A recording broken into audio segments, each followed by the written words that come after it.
बहुत बहुत स्वागत है आपका एक बार फिर। रात के 9 बज चुके हैं, प्राइम टाइम का वक्त है और इस 9 बजे में बहुत चीजें दिन भर की मेहनत के बाद अब तस्वीर बिल्कुल साफ हो गई है। भारतीय जनता पार्टी के लिए 3 दिसंबर 2023 का दिन वाकई में बहुत बड़ी खुशियां लेकर आया है। 3 हिंदी भाषी राज्यों में बहुत बड़ी सरकार बीजेपी बना रही है, मध्य प्रदेश, राजस्थान और छत्तीसगढ़, और तेलंगाना जहां पर बीजेपी ने पुरजोर तरीके से चुनाव लड़ा और बहुत बड़े अंतर पे जो पिछली बार 1 सीट जीत के आई थी विधायक की, वो बढ़ के 8 इस बार हो रही है। तो बीजेपी के लिए आज का दिन बहुत खास रहा। कांग्रेस के लिए तसल्ली भर इतनी रही कि कम से कम एक राज्य तेलंगाना में उनकी सरकार बन रही है और अच्छे खासे मार्जिन के साथ बन रही है। तेलंगाना में कांग्रेस की बहुत बड़ी जीत के तौर पर देख रहे हैं आप। मैं सुमित अवस्थी हूँ, मेरे साथ मेरे सहयोगी नगमा जुड़ी हुई है, अखिलेश जुड़े हुए हैं और हमारे साथ हमारे संपादक संजय पुगलिया जी जुड़े हुए हैं। और साथ साथ 3 खास मेहमान और हैं मेरे साथ स्टूडियो में, उनका परिचय भी आपसे करा देता हूं। मनीषा प्रियम जी मेरे साथ, एक बार फिर स्वागत है आपका। संदीप शास्त्री जी, आपका भी बहुत बहुत स्वागत है। और अविनाश कल्ला साहब भी, आपका भी बहुत बहुत स्वागत है इस पूरी चर्चा में। तो शुरुआत, पहला सवाल संजय जी मैं आप ही से कर लेता हूं, उसके पहले कि हम कहीं और जाए, कुछ और बात करें। आप दिन भर का आप पूरा मसाला लेकर इकट्ठा हुए हैं। 4 राज्यों के चुनाव के नतीजे जो आए हैं संजय जी, इसको कैसे डिसाइफर करना चाहिए, इसको कैसे आप देखते हैं? ये स्टनर है, क्योंकि खुद बीजेपी भी, चूंकि हम लोग ओपिनियन पोल वगैरह कराते हैं, तो उसके असर में थी कि कांटे की टक्कर थी वगैरह वगैरह। कोई कांटे की टक्कर नहीं थी, क्योंकि बीजेपी का जो चुनाव मैनेजमेंट साइंस है उस पर हम नज़र हटा लेते हैं कई तरह के शोरगुल में। तो जो डेटा आ रहा उसमें स्टनर डेटा ये है कि 35 सीटें कांग्रेस से बीजेपी ने इसलिए जीत ली क्योंकि वहाँ एक तीसरी पार्टी मौजूद थी वोट काटने वाली। उसने इतने वोट काट लिए कि 35 सीट, इन 3 राज्यों की मैं बात कर रहा हूँ, वहाँ बर्बाद हो जाएं। करीबन 70-80 सीटें ऐसी हैं जहाँ हार जीत का फैसला 5000 वोटों से हुआ है। मतलब ये है, पॉइंट में ये रखना चाहता हूँ कि first past the post system में जिस प्रकार की मेहनत की ज़रूरत है, आपका वोटर होने के बावजूद विपक्ष की जो पार्टियां हैं वो उनको अपने वोट बूथ तक ला नहीं पाती, और बीजेपी यहां कमाल कर देती है। बीजेपी दरअसल मीडिया की नज़रों से दूर होकर के जिस प्रकार की मेहनत करती है, ये उसका एक नया अध्याय है। और एकोमोडेशन की पॉलिटिक्स भी आपको बीजेपी से सीखनी चाहिए, विपरीत इसके कि कांग्रेस पार्टी की एरोगेंस की पॉलिटिक्स। कांग्रेस इस बात पर खुश हो रही थी कि हमने इसके टिकट काट दिए, उसको निकाल दिया, उसको दे दिया। बीजेपी क्या कर रही थी? वसुंधरा राजे को एकोमोडेट कर रही थी। बीजेपी क्या कर रही थी कि चुनाव में खलबली पैदा करने के लिए अपने मंत्री और एमपीज को उतार रही थी। तो एक टीम की तरह से एक नर्वस प्लेयर वही होता है जो अच्छा खेलना चाहता है। तो वो कहता है कि मैं मान के चलता हूं कि सब कुछ मेरे खिलाफ है और उसको बदलो कैसे। ये हवा बदलने का काम, माहौल बदलने का काम। और 5 से 14% तक का वोट, मोदी प्रीमियम वोट, जो कि डेटा हमारा बता रहा है डेटा सेंटर का, वो इनको मिला है। तो ये चुनाव शास्त्र का, मैनेजमेंट का सबसे बड़ा अध्याय है सीखने के लिए। बुरी बात यह है कि कांग्रेस पार्टी या दूसरी विपक्षी पार्टियां इसकी सीरियसनेस को समझती नहीं है, रेटोरिक को और सोशल मीडिया कैंपेन को पब्लिक का रीच आउट मानती हैं। लर्निंग विपक्ष के लिए ये होनी चाहिए। ये बात मैं इसलिए भी प्रेरित होकर के कह रहा हूं सुमित, कि अभी भी मैं योगेंद्र यादव जी से बात कर रहा था, जो घोर बीजेपी और मोदी विरोधी हैं, विपक्षी पार्टियों को एक करने में लगे रहते हैं। उन्होंने बड़ा डिस्पैशनेट एनालिसिस करते हुए ये कहा कि ये जो परिणाम निराशाजनक हैं और इसको अगर ठीक करना है और कुछ होना है तो इसकी सबसे बड़ी जिम्मेदारी कांग्रेस की है। बिटवीन द लाइन ये कह रहे थे कि कांग्रेस हमको फेल कर रही है। लेकिन एक जो बात कांग्रेस के साथ हुई है संजय जी इस चुनाव में, कि आदिवासी वोट जो होता है ट्रेडिशनली, पारंपरिक तौर से मध्य प्रदेश में, राजस्थान में आदिवासी वोट कांग्रेस के साथ रहता है। लेकिन इस चुनाव में ये देखा गया है कि बीजेपी की तरफ आया है और ये चलन अभी शुरू नहीं हुआ है। गुजरात का जो भी विधानसभा चुनाव हुआ था, यहाँ पर भी आदिवासी सीटों पर बीजेपी ने बड़ी सफलता हासिल की थी। तो आप इस ट्रेंड को कैसे देखते हैं, चाहे आदिवासी वोट हो, चाहे अनुसूचित जाति के वोट हो? क्या नरेंद्र मोदी जो इमेजिनेशन है उसको कैच करने में कामयाब हो रहे हैं, चाहे वो द्रौपदी मुर्मू को राष्ट्रपति बनाना हो या अभी बिरसा मुंडा जी के जो जन्म स्थान है वहाँ पर जाना हो, और पूरे आदिवासी समाज के लिए देश भर में 40,000 करोड़ रुपये से अधिक की योजना, उसका ऐलान करना? इसीलिए कई बार पॉलिटिकल और ए पॉलिटिकल टच पॉइंट जो होते हैं पॉलिटिक्स में कम्युनिकेट करने के अपने लोगों को, और जो मोदी जी लगातार करते हैं, दिन में 10-20 इस तरह के उपक्रम वो करते हैं, उसका महत्व जो है मिस कर जाते हैं। रिजल्ट देख लीजिए, बीजेपी ने अपनी 14 सीटें वापस ले ली है ट्राइबल एरिया में, छत्तीसगढ़ में 9 सीटें वापस ली है मध्य प्रदेश में, और राजस्थान में 3 सीटें वापस ली हैं। कुल जोड़ आप लगा लें तो 26 ट्राइबल सीटें बीजेपी ने हथिया ली हैं जो उनके पास पहले थी और कांग्रेस ने पिछले चुनाव में ले ली थी। हुआ यह है कि लाभार्थी डायरेक्ट बेनिफिट ट्रांसफर में लोगों को हित और लाभ देना, फिर उस वोट को कन्वर्ट करना, बूथ तक लाना, यह बीजेपी से सीखने जैसा काम है। देर से ही सही कांग्रेस ने भी इसको कॉपी करने की कोशिश की। गहलोत भी इसमें आगे थे, बघेल साहब भी इसमें आगे थे, बावजूद उसके वो इसका कन्वर्जन नहीं कर पाए, क्योंकि ये पार्टी हमेशा अस्थायी रूप से, टेंटेटिव रूप से, वैसिलेट करते हुए चुनाव लड़ती है और ये सब दिक्कत आती है दिल्ली के निर्णय करने के तरीकों से। इसीलिए मैं कह रहा हूं कि ये जीते हुए चुनाव को वो हारने का काम कोई कैसे करे, ये कांग्रेस पार्टी से सीखना चाहिए। एक बहुत ही ट्रेजेडी वाली बात अब आपको देख लेना चाहिए। वो क्या है, सभी तीनों राज्यों में कांग्रेस के वोट शेयर इंटैक्ट हैं, उसके बाद आप हार रहे हैं। मध्य प्रदेश में सेम 40%, राजस्थान में 0.6% बढ़ा है, छत्तीसगढ़ में सिर्फ 0.4% गिरा है। और उसके बाद इस first pass the post system के कारण आप लूज करते हैं, क्योंकि आपको ग्राउंड पर मेहनत, कार्यकर्ता और नैरेटिव उसमें कमी है और आपको लगता है कि सोशल मीडिया की ट्रोलिंग को चुनाव का कैंपेन समझते हैं। आप कहते हैं आइडियोलॉजिकल बैटल है। आइडियोलॉजिकल बैटल एक लॉन्ग ड्रॉन चीज हो सकती है, चुनाव मैनेजमेंट क्या है। तो ये बहुत ट्रेजिक दिन है विपक्ष के लिए, कांग्रेस पार्टी के लिए। तेलंगाना की सफलता बीआरएस के एंटी करप्शन जो माहौल बना हुआ था वहां, उनके हार के कारण है। और वहां भी बीजेपी ने अपने वोट परसेंटेज को बहुत सीरियसली आगे बढ़ाया है। 8 सीटें, 1 से 8 सीटें हो गई हैं। इसलिए तेलंगाना की विक्ट्री को अगर अपने आप को ये बहुत सेलिब्रेट करेंगे कांग्रेस पार्टी वाले, तो गलत कर रहे होंगे, खुद को मिसलीड कर रहे होंगे और 2024 की तैयारी 2024 के बाद शुरू करेंगे। जी, और यहाँ पर 2024 की तैयारी शुरू हो गई है।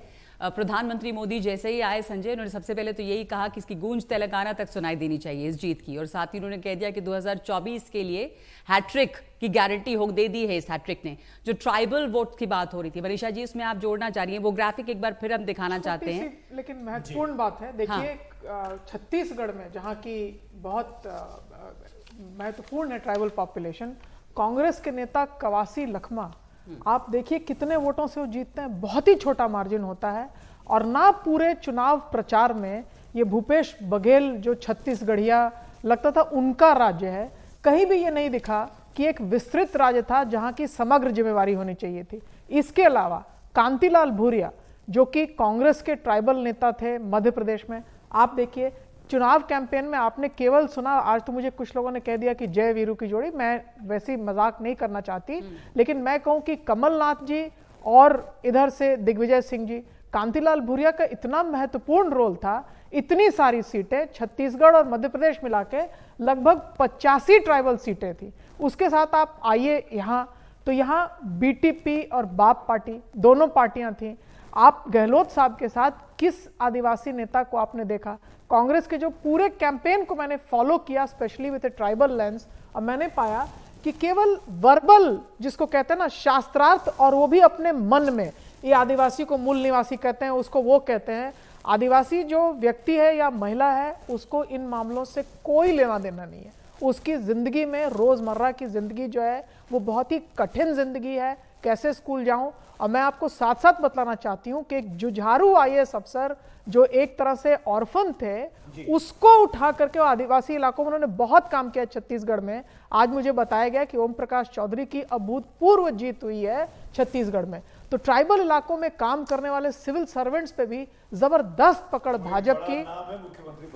उनका नाम भी है। मैंने उनके साथ दांतेवाड़ा में स्कूलिंग पर एक पेपर पूरा किया जो लाल बहादुर शास्त्री नेशनल अकेडमी में आईएएस अफसरों को पढ़ाया जाता है। में भी इन्होंने बहुत फोकस किया था। आप ये देखिए जो जब बाप की बात इन्होंने कही है, तीसरे नंबर पर भारतीय आदिवासी पार्टी, उसका आना अपने आप में ये क्या दिखा रही है? कांग्रेस के वोट उन्होंने खींचे हैं। जी बिल्कुल खींचे। और जो संजय जी बात कर रहे थे कि मीडिया से दूर भारतीय जनता पार्टी काम कर रही है, तो मैं आपको राजस्थान का उदाहरण देता हूँ। मानगढ़ धाम जो बॉर्डर पे है डूंगरपुर में, गुजरात और राजस्थान के बीच में, वहाँ प्रधानमंत्री आए तो उन्होंने कहा मैं यहाँ पे एक स्मारक बनवाऊंगा। जब द्रौपदी मुर्मू राष्ट्रपति बनी तब जो भारतीय जनता पार्टी के प्रदेश अध्यक्ष थे सतीश पूनिया, उन्होंने 42 किलोमीटर की पदयात्रा करी 2 दिन की। वो उस क्षेत्र में करीब 6 या 7 बार मैंने देखा है यात्रा, पद यात्रा करते हुए। तो भाजपा का एक संगठन काम करता रहता है। और ये वो चीज़ होती है जो हम हेडलाइंस में या अमूमन 5 साल की राजनीति में नहीं देखते। और आप देखिए बीजेपी ने 3 सीट भी जीती और कांग्रेस से बीएपी 3 सीट ले गई। तो एक कांस्टेंट वर्किंग उनकी जो ग्राउंड पे थी, वो संजय जी सही बता रहे हैं कि वो उन क्षेत्रों में गए जहां सीट्स नहीं आ रही। अच्छा, ऐसा नहीं है कि बीजेपी से भी गलतियां नहीं हुई है, हालांकि नंबर बहुत अच्छे हैं, फर्क नहीं पड़ता। लेकिन अविनाश, हनुमानगढ़ की सीट बीजेपी की ही सीट थी। बीजेपी का कैंडिडेट वहां से, वो कोई लोकल जो कैंडिडेट है बंसल, उनको टिकट नहीं मिली तो वो चले गए इंडिपेंडेंट लड़ने के लिए शायद, और वो बीजेपी को हरा दिया। वो टिकट मांग रहे थे और वो भाजपा आना चाह रहे थे, पर किसी कारणवश भारतीय जनता पार्टी उन्हें अकोमोडेट नहीं कर पाई। ये one of the rare miss होता है कि एक विनिंग कैंडिडेट को पिक करके अपने फोल्ड में नहीं ले पाते। क्योंकि ये जो अदर्स जीते हैं वहां, ये बड़ा इंटरेस्टिंग एनालिसिस होगा देखने का कि दोनों साइड के कितने लोग। नहीं, आप देखिए ना, इसमें अगर हम देखें, चंद्रभान सिंह आकिया चित्तौड़ से जीते हैं, भारतीय जनता पार्टी के रेबल थे। आपकी प्रियंका चौधरी जीत गई बाड़मेर से। मेवाराम जैन जैसे मजबूत कैंडिडेट को हराया, वो उनका था। शिव से जीते हैं रविंद्र सिंह भाटी, 26 साल के हैं, वो भी बीजेपी में ज्वाइन कर गए। आई थिंक सबसे कम टाइम ही रह पाए बीजेपी में, उनको उन्होंने सिंबल नहीं दिया तो वो अकेले लड़ गए। पेपर लीक का जो एक सिंबल बने आंदोलन का, वही नहीं, वो पेपर लीक का नहीं बने थे, वो तो शाहपुरा से थे और वो हार गए चुनाव। अच्छा, वो हार गए। हाँ, ये तेलंगाना के प्रभारी थे प्रकाश जावड़ेकर साहब। सुमित, आप उनसे बातचीत शुरू करें। जावड़ेकर साहब जुड़ गए हमारे साथ। जावड़ेकर साहब, धन्यवाद वक्त निकालने के लिए, जुड़ने के लिए। सुमित बोल रहा हूँ। पिछली बार जब आपसे बात हुई थी तो आप दावा कर रहे थे हम जीतेंगे, बहुत अच्छा करेंगे, और आज वाकई में आप 1 से बढ़कर 8 पहुंच गए हैं। नहीं, वो तो है ही, लेकिन आप एक समझना चाहिए। पहले तो मुझे याद आता है जो 84 के दिनों में चुनाव के पहले अडवाणी जी आए थे पूना में, प्रेस कॉन्फ्रेंस हुई, बोला उन्होंने अच्छे खासे नंबर मिलेंगे अभी, और फिर 2 ही आए। तो बाद में भी आए थे, तो पत्रकारों ने पूछा आपने तो ऐसा कहा था, तो उन्होंने कहा सो व्हाट, हमारी इच्छा थी, हमारा प्रयास था। लेकिन तेलंगाना में जो हुआ है वो ये थीम थी बीआरएस को निकाल बाहर करना। लोगों के सामने था कि कौन बाहर निकाल पाएगा। हमारा जब बंडी संजय जी का मूवमेंट चल रहा था, पदयात्रा थी, तो एक माहौल था। लेकिन बाद में ऑर्गेनाइजेशनल चेंजेस भी हुए और अच्छे के लिए हुए, लेकिन उसका परिणाम एक हो सकता है। लेकिन कांग्रेस को उसी दिन से उन्होंने काम किया, तो इसलिए कांग्रेस का एक निश्चित रूप से उन्होंने 4 महीने लास्ट के काम किए। 5 साल आंदोलन नहीं किया, 5 साल जमीन पर कुछ काम नहीं किया। लेकिन कांग्रेस चूंकि वहां 2 नंबर की पार्टी 14 में भी थी, 19 में भी थी, तो उनको 20-25% वोट मिलते थे। आपने जो बात कही है संगठन में बदलाव की, ये बात जरूर है कि आप एक तरह से मान रहे हैं, और ये बात यहाँ दिल्ली में बार बार कही भी जाती है कि बंडी संजय जो कि बहुत अच्छा काम कर रहे थे, पूरे राज्य में यात्रा निकाल रहे थे, उनको समर्थन भी मिल रहा था, उन्हें एटिला राजेंद्रन के दबाव में हटाना और जी किशन रेड्डी को बनाना, क्या ये बीजेपी को भारी पड़ा है? और दूसरा सवाल ये भी है, प्रकाश जी से जुड़ा हुआ ये भी है कि जो आपने रणनीति में बदलाव किया और सांसदों को वहां पर उतारा, मध्य प्रदेश राजस्थान की तरह, ये फैसला लगता है आपका काम नहीं किया है। नहीं, ऐसा है, हर प्रदेश की उसमें अलग कहानी होती है। संगठन भी प्रयास करता है अपने फाइनल जीत के लिए, तो उसमें बंडी संजय जी को कहा तो उन्होंने चुनाव भी लड़ा, अरविंद धर्मापुरी ने भी लड़ा और स्वयं बापूराव ने भी लड़ा, तो 3-4 में से 3 सांसदों ने लड़ा। तो उसमें अनफॉर्चुनेटली सक्सेस नहीं मिला, क्योंकि तब तक एक हो गया था कि बीआरएस को कौन हराएगा, तो 20-25% वाली पार्टी हराएगी या कौन हराएगा, तो वो लोगों ने कांग्रेस का रुख किया। कांग्रेस का प्यार है इसलिए नहीं। ये जो कांग्रेस की सरकार बनी है, बनने जा रही है, प्रकाश जी, ये आपको लगता है पूरे 5 साल चलेगी, स्टेबल सरकार होगी? ये मैं इस पर आज भविष्य नहीं करूंगा। आज तो उनकी सत्ता आई है, तो अब वो उनका पहले ही दिन से झगड़ा होगा तो मुझे पता नहीं। हाँ, नहीं, लेकिन बड़े हैं, तोड़ने में थोड़ी दिक्कत हो सकती है। जावड़ेकर साहब, आपसे एक सवाल है। तोड़ने का मुद्दा नहीं है यहाँ। अभी मैं एक बताना चाहता हूँ कि अभी 5 महीने में पार्लियामेंट का चुनाव है, और पार्लियामेंट के चुनाव में अगर हमें असेंबली में 8 सीटें मिली है, तो वहां भी 8 से ज्यादा सीटें मिलेगी। यानी एकदम जबरदस्त रिस्पांस है, इसलिए क्योंकि 7 विधानसभा का एक चुनाव क्षेत्र होता है, लेकिन हमें लोकसभा के 8 सीटें 9 सीटें मिलेगी, क्योंकि एक जबरदस्त माहौल है, मोदी जी के प्रति विश्वास है, मोदी जी के एक कार्यक्रम जिस तरह से कर रहे हैं, बिना भेदभाव ओके। के कर रहे हैं, तो प्रकाश उसका जी, परिणाम चूंकि- है। जी प्रकाश जी, चूंकि आपने एक भविष्यवाणी कर ही दी है कि तेलंगाना में लोकसभा में आपको अच्छी सीटें मिलेगी, तो ये सवाल बहुत लोग पूछ रहे हैं। अभी हम अंग्रेजी चैनल पर बात कर रहे थे तो वहां भी ये बात हो रही थी कि साउथ में बीजेपी का इनरोड वैसा क्यों नहीं हो पा रहा है जितना वो मेहनत कर रही है लगातार। साउथ का किला जो है उसको भेदना मुश्किल हो रहा है। ठीक है, कर्नाटक में आपकी मौजूदगी बहुत अच्छी है, लेकिन कांग्रेस लौट आई, तेलंगाना में कांग्रेस लौट आई, केरल में आप बहुत मेहनत कर रहे हैं, दशकों से कर रहे हैं, ज्यादा परिणाम अच्छे नहीं मिल रहे हैं वहां पे, तमिलनाडु में नहीं मिल रहे हैं। क्या वजह है कि साउथ को नहीं तोड़ पा रहे? मैं बताता हूँ, हम दक्षिण भारत की बात कर रहे थे तो मैं साफ बताता हूँ। पहले एक हमें समझना चाहिए कि केरल में कम्युनिस्ट और कांग्रेस इन दोनों के गठबंधन है, और 2 गठबंधन में हार्डली 1-2% का अंतर होता है, और 2 गठबंधनों में लगातार हमें क्रिटिकल वोट 35-40% होना पड़ता है ना। हमारा वोट 12-15% तक बढ़ा, तो उतने से जीत नहीं हासिल होती। लेकिन इस बार मैं आपको कहता हूं, हम 30% तक जाएंगे, पूरा केरल का नक्शा बदलेंगे, और हमारी कम से कम 5 लोकसभा सीटें आएगी, ये निश्चित है। वैसा ही मैंने कहा, तेलंगाना में 8 लोकसभा की सीटें हमें निश्चित मिलेगी, तमिलनाडु में भी खाता खुलेगा, पांडिचेरी की सीट मिलेगी, अंडमान की सीट मिलेगी, और कर्नाटक में 28 सीटें हैं, तो 25 सीट से एक भी सीट कम नहीं आपने आएगी। वहां पे इम्प्रूवमेंट तो किया काफी, आप संतुष्ट हैं इससे? सीटें तो बढ़ी वहां पर भी आपकी, भले तेलंगाना आप लोग नहीं, जीत नहीं पाए। संतुष्ट का सवाल नहीं है। तो राजनीति में संतुष्टता तो पूर्ण विजय से ही होती है, लेकिन उसके भी एक एक स्टेप्स होती है। हमने अगली बाधान पर गए हैं, और हम आने वाले चुनाव में, because I tell you, Congress doesn't gel with Telangana spirit.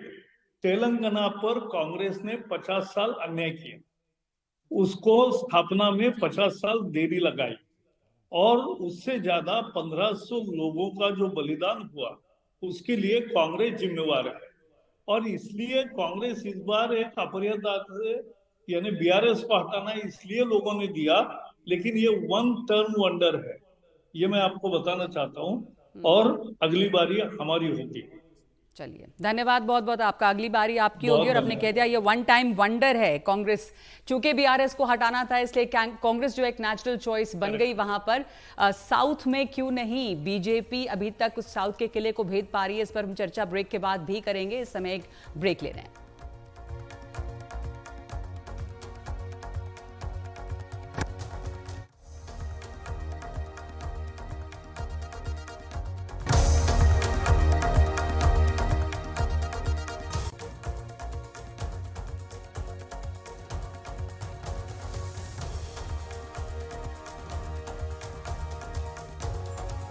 राज्यों का जो फैसला आया है उसके बाद अब सवाल ये भी उठ रहे हैं कि जो इंडिया गठबंधन है उसका क्या होगा। 6 तारीख को वो भी बैठक होने वाली है, और ये बड़ा सवाल है अब कि वहां पे जो कांग्रेस की बार्गेनिंग पावर थी वो क्या बची। पर ब्रेक के पहले हम ये भी बात कर रहे थे कि साउथ इंडिया में इनरोड्स क्यों नहीं बना पा रही बीजेपी, और मनीषा जी आप इस पर बात करना चाह रही थी कि आखिर क्या रुकता है। तेलंगाना में नहीं हुआ, केरल है, दूसरे राज्य हैं, कर्नाटका है। नहीं, देखिए, साउथ इंडिया में कर्नाटका में तो इनरोड्स थी इनकी, और इसके अलावा आप ये भी जानना चाहेंगी कि केरल में प्रधानमंत्री जी मार्च और अप्रैल के महीने में भी ना वहाँ चुनाव है ना कुछ, लेकिन अमृता विश्वविद्यालय के साथ युवम कार्यक्रम, युवाओं के साथ जुड़ने का कार्यक्रम, बताइए, बिना किसी शेड्यूल के भी प्रधानमंत्री वहाँ लगे हुए हैं। इसके पहले भी फुटबॉल स्टेडियम में बड़ी रैलीज हो चुकी हैं, अमित शाह जी की हो चुकी हैं, प्रधानमंत्री की हो चुकी हैं, और मेरा ये मानना है कि कांग्रेस का जनाधार यदि उत्तर में इस तरह खिसकेगा तो केरल में भी खिसकेगा, और केरल में खास करके कई ऐसे ग्रुप्स हैं जो आइडियोलॉजिकली अब कांग्रेस से उबते हुए और थकते हुए नजर आ रहे हैं, और बीजेपी उस आस में बैठी है कि ये खिसके और हम यहाँ बैठे हैं। संदीप जी आपको आना चाहूंगा इसमें कि जिस तरह से प्रयास हो रहा है, कर्नाटक में तो बीजेपी अपनी सरकार भी बना चुकी है, लेकिन एक एक करके उसके हाथ से सहयोगी दल खिसकते गए। तमिलनाडु में AIADMK वो चला गया, अभी शायद लग नहीं रहा कि 24 से पहले उनका पैचअप हो सके। उधर चंद्रबाबू नायडू काफ़ी लंबे समय से कोशिश कर रहे हैं कि बीजेपी अलायंस करे, लेकिन बीजेपी उसके लिए तैयार नहीं, क्योंकि बीजेपी जगन को भी एक तरह से अपने साथ रखना चाहती है। केरल में हमने प्रकाश जी को सुना, प्रभारी भी हैं, बहुत समय से प्रयास कर रहे हैं। तो ऐसे में कहाँ पर गुंजाइश बनती है बीजेपी के लिए? देखिए, आप दक्षिण भारत देखेंगे तो 2 राज्यों में तो क्लियर प्रेजेंस दिख रहा है। कर्नाटका में पिछले 4 लोकसभा चुनावों में बीजेपी को मेजॉरिटी सीट्स राज्य में मिलते आए हैं, लेकिन विधानसभा चुनाव में एक बार भी उनको अपने आप बहुमत नहीं मिला है। सो इस बार आप देखिए, बहुत ही इंटरेस्टिंग ट्रेंड अगले साल आप लोकसभा में देखेंगे। बीजेपी को अभी 25 सीटें हैं, 28 सीटों में से 25 उनके पास हैं, पर अभी जनता दल के साथ आप अलायंस करेंगे तो आप सिर्फ 24 सीट शायद कंटेस्ट करेंगे। आपके ऑलरेडी 25 सीट हैं, पर आप कंटेस्ट करेंगे अभी सिर्फ 24 सीट। सो अलायंस पॉलिटिक्स, आपको वो कलेगा वोट चाहिए था, आपका स्ट्रेट कंपटीशन आपको कांग्रेस के साथ होना था, तो ये कॉम्प्रोमाइज यहां पे उनको करना पड़ रहा है। एंड जैसे आपने कहा, तमिलनाडु में अन्ना DMK का साथ छूट गया और बीजेपी को लगता होगा कि ये अच्छा हुआ है। उनका वहां पे लॉन्ग टर्म प्लान है कि हम एक अलायंस बनाएं जो DMK को अपोज कर सके, और उनका भी आने वाले वर्ष की चुनाव की बात नहीं है, थोड़ी लॉन्ग टर्म प्लान तमिलनाडु की शायद उन्होंने किया है। आंध्र प्रदेश में 2 क्षेत्रीय पार्टियों के बीच में यहां पे कंपटीशन है। बीजेपी TDP के साथ क्यों नहीं जाएगी? क्योंकि आगे के वर्षों में जो आज रूलिंग पार्टी आंध्रा में है वो उनको सपोर्ट करती आई है, उसको वो लूज नहीं करना चाहते जी। अभी तेलंगाना में चांस कर्नाटक के जैसे बन रहा है। अगले साल के लोकसभा चुनाव में उनका एक प्रयत्न रहेगा कि जितनी सीट उनको वहां पे लोकसभा में मिले और मिले जी। तो इन 2 राज्यों में उनका एक वेरी क्लियर एफर्ट रहेगा कि इन 2 राज्यों से 30 सीट कम से कम मिले, तो वो दक्षिण भारत से एक बहुत ही उनका महत्वपूर्ण। आज की तारीख में 29 सीटें हैं कर्नाटक और तेलंगाना को मिला के बीजेपी की। मेरे साथ, मैं बीच में टोक रहा हूं, कांग्रेस पार्टी के नेता अभय दुबे, जो कि पार्टी के प्रवक्ता भी हैं, मध्य प्रदेश से आते हैं। मध्य प्रदेश में चुनाव कैंपेन में पुरजोर तरीके से लगे हुए थे।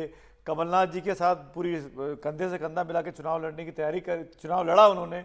लेकिन अभय दुबे, आपसे लगातार बात होती रही इस कैंपेन के दौरान, इन 2-3 महीनों में, ये क्या हुआ और क्यों हुआ? क्या कमलनाथ जी का वो बयान कि अखिलेश वखिलेश कौन है, ये छोटा साबित करने का जो बयान था, क्या उल्टा पड़ गया? नहीं सुमित जी, ये सिर्फ ये बयान तो खैर उन्होंने कोई इरादतन नहीं दिया, वो किसी को हर्ट नहीं करना चाहते थे। एक लंबी पारिवारिक रिश्ता मुलायम सिंह जी के साथ कमलनाथ जी का रहा है, लेकिन जो मध्य प्रदेश का संदर्भ है उस पर मैं खासकर ये बात बताना चाहता हूं कि बहुत व्यापक रूप से एंटी इनकम्बेंसी था और बड़े कद्दावर मंत्री इसलिए मध्य प्रदेश में चुनाव हारे भी, वो नरोत्तम मिश्रा हो गृह मंत्री, या एग्रीकल्चर मिनिस्टर हो, या इंडस्ट्री मिनिस्टर हो दरबार। लेकिन जो पिछले 3-4 महीने से लाडली बहना योजना से अकाउंट में पैसा ट्रांसफर हो रहा था, वो भारतीय जनता पार्टी के लिए गेम चेंजर साबित हुआ। हम भाजपा को शुभकामनाएं देते हैं कि जो प्रॉमिसेस उन्होंने किए हैं कम से कम वो उन पर अब खरा उतरे। लेकिन ये बात सही है कि ये तात्कालिक प्रभाव में आकर इतना बड़ा परिणाम भारतीय जनता पार्टी के लिए मिला है। छत्तीसगढ़ में भी लगभग यही परिस्थितियां रही। अगर हम वहां पर इसी तरह जैसे मध्य प्रदेश में इन लोगों ने किया है, हम बेटियों के अकाउंट में कर्नाटका की तर्ज पर अगर पहले से अपनी योजनाओं को लागू करते तो वहां भी परिस्थितियां अलग होती। बुनियादी रूप से ये कांग्रेस का ही आइडिया था और मैं साधुवाद देता हूं राहुल गांधी जी को कि कम से कम देश के चुनाव की एक दिशा उन्होंने तय कर दी। हम हारे जरूर हैं, मगर राहुल गांधी की सैद्धांतिक सोच की विजय हुई है कि अब इलेक्शन गारंटियों पर आने लगा। वो प्रधानमंत्री जी जो रेवड़ियां बता रहे थे जनहित के इन अंतिम पंक्ति में खड़े हुए लोगों को, ये कांग्रेस का मूल आइडिया है ट्रांसफर करने का, लेकिन इस बात पे हेमंत बिस्वा शर्मा आपसे एग्री नहीं करेंगे। वो कह रहे हैं असम में सबसे पहले इसको शुरू किया गया था। और दूसरी बात जो सुमित ने शुरू की थी बयान को लेकर, अखिलेश वखिलेश, आपने कहा कि वो तो एक कोई इरादतन बयान नहीं दिया गया था। लेकिन जो दूसरा बयान था कमलनाथ जी का कि कपड़े फाड़ना है तो दिग्विजय सिंह के कपड़े फाड़ो, तो ये क्या दिखाया? इसने दिखाया कि कमलनाथ और दिग्विजय सिंह एक पटरी पर नहीं जा रहे। क्या ये भी एक कारण रहा है? देखिए 40 साल पुराना दोनों का रिश्ता रहा है। और आपने सुना नहीं, जब मैनिफेस्टो लॉन्च हो रहा था तब कमलनाथ जी ने कहा कि मैंने 40 साल पहले power of attorney Digvijay Singh से कराई थी गालियां खाने की, कि मेरे हिस्से के जितनी बुराइयां हैं वो आपको लेनी पड़ेगी। मैं पार्टी दोनों अच्छे तालमेल के साथ काम करते हैं। सवाल ये था कि शिवपुरी की जो सीट थी वहां पर भारतीय जनता पार्टी ने मानस बनाया था, जिस प्रकार वो केंद्रीय मंत्रियों को, सांसदों को उतार रहे थे, शायद वो ज्योतिरादित्य सिंधिया जी वहां से लड़ना चाहते थे। कांग्रेस पार्टी ने स्ट्रेटेजिक रूप से हमारे जो बहुत वरिष्ठ 6-7 बार के विधायक थे, केपी सिंह जी, बहुत कद्दावर नेता थे, उनको चुनाव में उतारने का मानस बनाया। और ऐसा माना जाता है कि शायद इसीलिए सिंधिया जी उस सीट से नहीं लड़े। तो स्ट्रेटेजिकली हमने वो सफलतापूर्वक किया। दिग्विजय सिंह जी का कमिटमेंट था, जो भारतीय जनता पार्टी से रघुवंशी जी ने कांग्रेस पार्टी ज्वाइन की थी, वो वहां से लड़ना चाहते थे। तो वो एक विषय था, लेकिन वो विषय कोई अभय जी, सैद्धांतिक रूप सॉरी, से बीच दोनों बोल लोगों रहा हूं, में कोई। लेकिन मैं चाह रहा हूं कि हम छोटा रखें ताकि सबका मौका मिल सके। और ये अगला सवाल भी आप ही के लिए है, और वो इसलिए आपके लिए इंपॉर्टेंट, मतलब दर्शकों के लिए इंपॉर्टेंट है। मैं चाहूंगा जवाब दें, आप इससे बचे नहीं, भागे नहीं। आपने राहुल जी को साधुवाद दिया अपने पिछले जवाब में। राहुल गांधी जी ने बीते 6 महीनों से बहुत बड़ा कैंपेन छेड़ा हुआ है जाति जनगणना के नाम पे, कास्ट सेंसस के नाम पे। इन तीनों राज्यों के परिणाम ये दिखा रहे हैं। इनफैक्ट तेलंगाना में भी बीजेपी को जिस तरह का समर्थन मिला है कि कास्ट सेंसस नहीं चली है, कास्ट सेंसस की मांग नहीं चल रही है। क्या 24 में नरेंद्र मोदी के सामने लड़ने के लिए कोई दूसरा हथियार है आपके पास? नहीं, ये हमने हथियार की तरह प्रयोग भी नहीं किया। राहुल गांधी जी की मंशा साफ थी और आज भी साफ है कि हम अंतिम पंक्ति में खड़े हुए लोगों को न्याय दिलाना चाहते हैं। हम चाहते हैं कम से कम उस आबादी की परिस्थिति तो पता हो हमको, जो सबसे ज्यादा ओबीसी वर्ग है, कम से कम हम उसके सेंसस के डेटा आए, ताकि उनके आर्थिक रूप से मूल्यांकन हो सके कि वो कहाँ खड़े। और उनको हमने 27% आरक्षण दिया था मध्य प्रदेश में, हमने नोटिफाई कर दिया, मगर वो न्यायालय में भारतीय जनता पार्टी की सरकार आई। आप ये कह रहे हैं कि ये कास्ट सेंसस का मुद्दा जो है वो मुद्दा रहेगा आप लोगों के लिए। ब्रेक ले, इसके पहले मैं एक बात पूछना चाहती हूँ आपसे संदीप जी, कि ये जो कास्ट की बात थी, जो इस बार लग रहा है कि चला नहीं, आप जब तमाम नतीजे देखें और प्रधानमंत्री ने जो कहा, एक नई परिभाषा कास्ट की दी है, नारी शक्ति, युवा शक्ति, किसान और गरीब, ये नई परिभाषा कास्ट की स्टिक करेगी और कास्ट जो है वो चुनावों से बाहर हो जाएगा, ऐसा मान ले हम? ये प्रधानमंत्री ने जो अभी शाम को कहा है कि मुद्दे रहे 4 और इसके गारंटी मैं देता हूं, जो उन्होंने बात किया कहा है, उसको अभी कांग्रेस को काउंटर करना पड़ेगा कि आप अपना कास्ट सेंसस को इसमें कैसे एडजस्ट चैलेंज करेंगे। बिकॉज देखिए यहाँ जो 2 चीज हैं, पिछड़े वर्गों को न्याय मिलना चाहिए, इसके बारे में 2 राय नहीं है, बट क्या ये न्याय आप कास्ट सेंसस द्वारा कराएंगे, ये अलग प्रश्न है। और अगर आप कास्ट सेंसस से कराएंगे, क्या आप इस बात को लोगों को कन्विंस कर सके हैं या नहीं? चुनाव से लगता है कि कन्विंस नहीं कर सकते। 2011 में कास्ट सेंसस कराई यूपीए ने, आज 2023 है। राहुल गांधी ने आज तक एक बार नहीं कहा कि उस आंकड़े को सरकार जारी कर दे।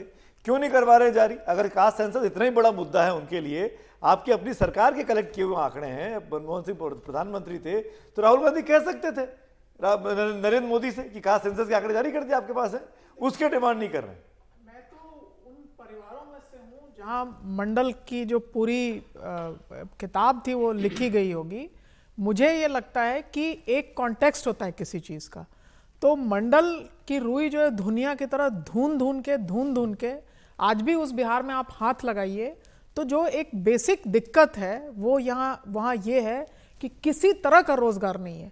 और वो आप देखने जाइए अगर किसी ट्रेन स्टेशन को, तो आपको दिखेगा कि कितनी चिंताजनक स्थिति पूरे विश्व के लिए हो सकती है कि कोई ट्रेन जो वहां से खुलता हो पुणे के लिए, गोवा के लिए, केरल के लिए, इन सभी राज्यों में, भोजपुरी में। इस पर कुछ कहना चाह रहे हैं अभय जी? हाँ, देखिए राहुल गांधी जी ने बाकायदा प्रेस कॉन्फ्रेंस में ये कहा कि 2011 में जो हमने कास्ट सेंसस कराया था उसका 2014 में हजारों एक्सेल शीट अप्रैल के महीने में रजिस्ट्रार सेंसस को हमने सौंप दिए थे।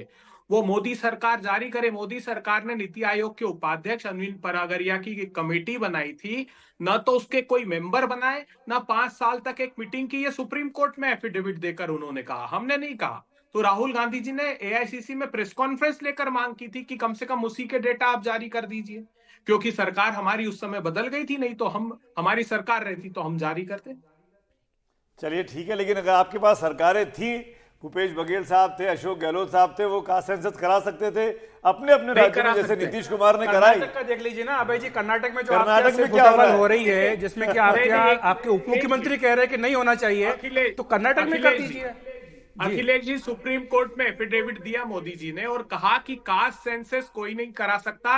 भारत के संविधान के आर्टिकल 246 में जो 7 शेड्यूल की सेंट्रल लिस्ट है, उसमें सिर्फ केंद्र करा सकता है, किसी राज्य को अधिकार क्या करेंगे? वो सर्वेक्षण भी अनाउंस कर दिया, 2-2 लाख रुपए देने की बात कर दी भाई। वो सर्वेक्षण कराया गया आपके साथी इंडिया ब्लॉक के बिहार में भी सर्वेक्षण कराया। बार कह रही हैं ब्रेक लेने के लिए, तो अब अभय जी आपके पास ओबीसी पॉलिटिक्स चालू रहेगी। कास्ट सेंसस की जरूरत अब नहीं है। बीजेपी आज बहुत रिलीव्ड महसूस कर रही है, लंबी लंबी सांसें ले रही है। जैसा आपने सुबह भी कहा था कि प्राणायाम कर रही है बीजेपी। एक ब्रेक ले रहे हैं, ऐसे में हम लौटते हैं फिर।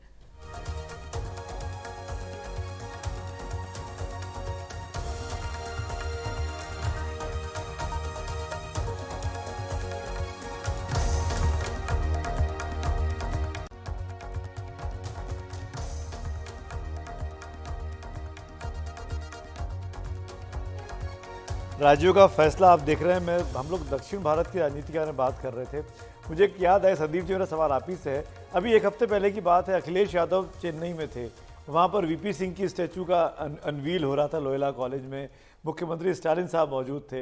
एक नया डायनेमिक देखने को मिला कि मंडल वाली जो राजनीति है उसको उत्तर और दक्षिण भारत के तौर पर वीपी सिंह, इनका स्टैचू शायद इलाहाबाद में भी नहीं होगा, उनके अपने शहर में, वो जाके मद्रास में लग रहा है, चेन्नई में लग रहा है। क्या ये जो अब जब कास्ट सेंसस आज के नतीजे आ गए, ये इस एक्सरसाइज को आप कैसे देखते हैं?